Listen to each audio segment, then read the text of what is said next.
Medo de borboletas, medo de cachorros, medo de gatos, medo de espaços fechados, medo de espaços abertos, medo do número 13, medo de palavras longas, medo de falar em público, medo do fracasso, medo de pássaros, medo de galinhas, medo das pessoas, medo de dirigir, medo da escuridão, medo de pontes, medo de insetos, medo de sono, medo de abelhas, medo do fogo, medo dos patos. Acho que todo mundo tem algum tipo de medo e são tantos tipos de medos e alguns deles são tão inusitados que a gente às vezes não consegue acreditar que existem. E a gente está falando com vocês sobre esse assunto porque assistimos hoje um documentário que falou sobre isso e foi muito interessante. E você, Milena, do que você tem medo? Tenho medo de borboletas, né, que é meio estranho talvez para a maioria de vocês. E é estranho ter medo de algo que pela maioria das pessoas é considerado lindo. Eu acho também belo, mas eu tenho medo. E meu outro medo é também medo de falar em público. E medo, acho que tenho medo também de alturas, quando é muito alto. Mas com certeza eu tenho muito mais medos que agora não está vindo na minha mente. E você, qual é o seu medo? Quando eu era criança eu tinha asma, bronquite, e eu sempre tinha que dormir sentado. E por conta disso, eu desenvolvi o medo da noite, porque isso sempre acontecia à noite. Então, sempre que ia chegando à noite assim, ia me dando um pavor. E de vez em quando, hoje em dia, volta um pouco isso. Não é medo da escuridão, não é medo do escuro, nada assim. Acho que é uma lembrança remota ainda daquela época.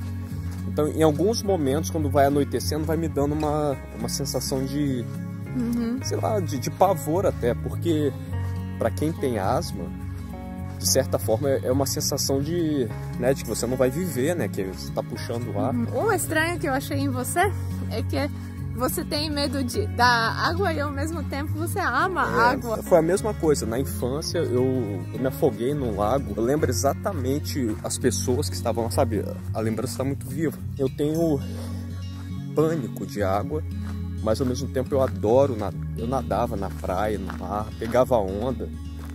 É difícil eu não consigo imaginar. Esse é o medo esquisito, é o medo estranho. Medo de falar em público também eu tenho. Eu ficava admirado sempre que eu via pessoas que chegavam para falar para várias pessoas e conversando numa naturalidade. É tão ruim quando você não consegue camuflar seu medo, né? Porque, por exemplo, eu consigo manter calma, paz. Só que a minha pele é que me trai. Você fica vermelha, né? Tadinha. Ela fica com um monte de pontos vermelhos. Assim. Várias vezes as pessoas me perguntaram já se eu estou passando mal, se eu não quero sentar. Mas... E agora você virou uma youtuber, né? É igual eu lá, com a água, é você fazendo vídeo também. Mas de certa forma é uma terapia. É uma forma de você superar. E no começo foi muito difícil para mim. Muito difícil mesmo, principalmente quando a gente ficava no meio de muitas pessoas. Não é fácil, mas comparando com antes, assim, até de certos familiares meus eu era tímida. Engraçado, eu também sou tímido até com amigos, família, para conversar assim, eu sempre fui mais calado. E tem um primo meu, é impressionante o nível dele de não timidez, sabe? De chegar e falar e você não vê nada de preocupação, sabe? Sim. Falando para 100 pessoas como se estivesse falando para uma. Isso é muito bacana. Nossa, isso para mim é um dom. Eu tenho isso como um dom, sabe? Mas sabe uma coisa que me ajudou muito? Porque assim, essa coisa de estar tímida, de não conseguir conversar com outras pessoas, eu tinha na Polônia. Mas uma coisa que me ajudou muito, eu acredito, foi no Brasil, porque lá foi como se fosse de um dia para outro, praticamente. Eu mudei de pessoa que não conseguia falar com estranhos para uma pessoa que eu não sentia mais aquela vergonha. Eu comecei a conversar com pessoas, com estranhos, né? Ou com família, e foi bem assim, bem mais fácil, muito diferente. É porque eu acho que lá você teve também um tratamento de choque, né? Você foi para um país que... Porque ser tímido no Brasil é muito difícil, né? É um país que É verdade, as pessoas me receberam bem abertas, todas cordiais e isso e você sim, toda assim, né? Toda tímida. Tratamento de choque, literalmente. faz muita diferença, porque eu aprendi outros padrões de agir, de interagir com pessoas. Como que as pessoas podem fazer para superar o medo? Né? Porque se você tem um medo muito específico, você tem medo de urso polar, por exemplo, você não tem que trabalhar esse medo, né? A não ser que você pretenda viajar para o Polo Norte. Mas tem outros medos que atrapalham muito a vida da pessoa, que nem esses que você leu aí. Imagina, uma pessoa que tem medo de dirigir, né? Ou medo de lugares fechados, de lugares abertos. É bem complicado, principalmente nessa situação que a gente está vivendo agora. A gente sabe que tem muitas pessoas com fobias, com ansiedade, que isso agora vai aflorar muito mais, né? Por conta dessa situação, isso cria uma ansiedade maior.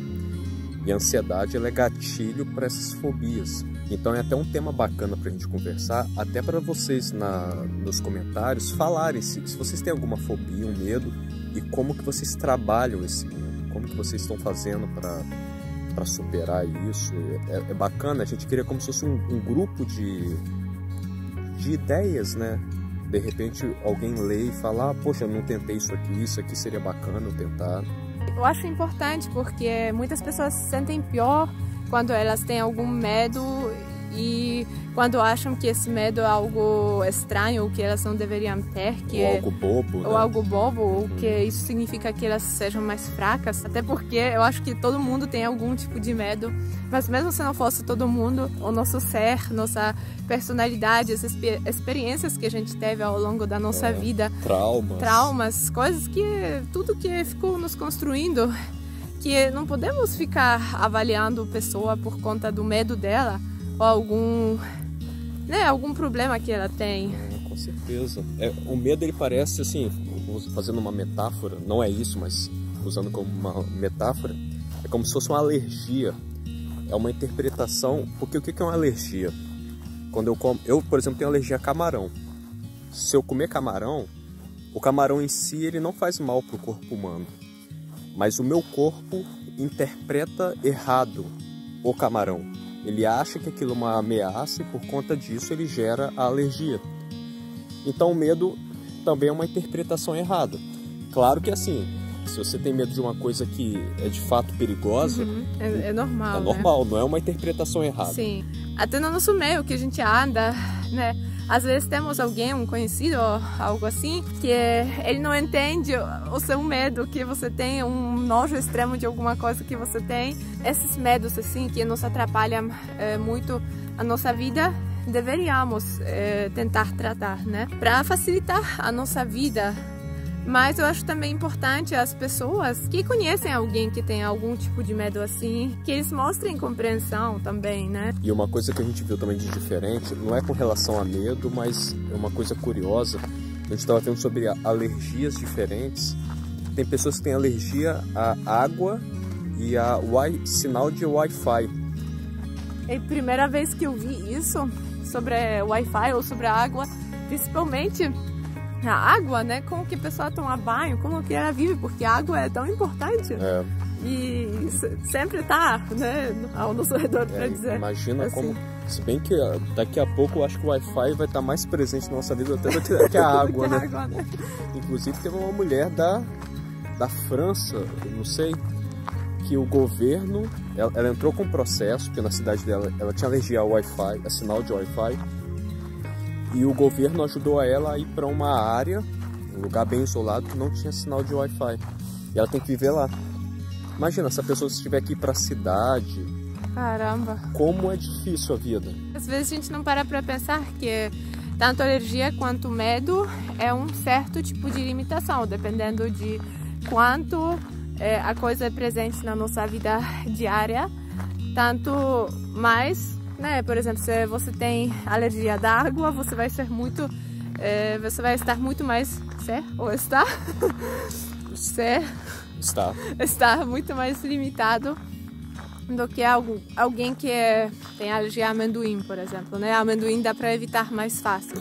Ah, mas tem uma alergia que limita muitas pessoas a produtos de leite. Ou isso também, porque derivados de aparece leite. Em em tudo, né?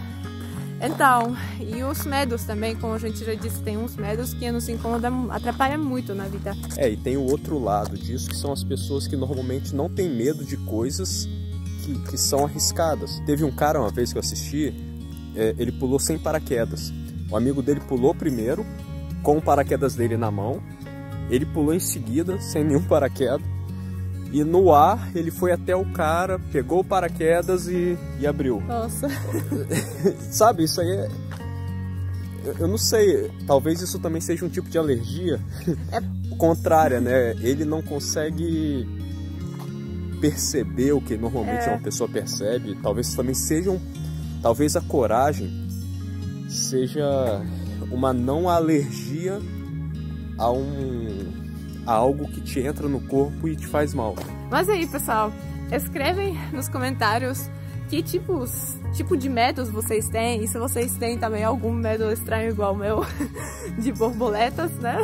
Ou não vou falar estranho, um medo diferente. Eu acho que o campeão vai ser medo de...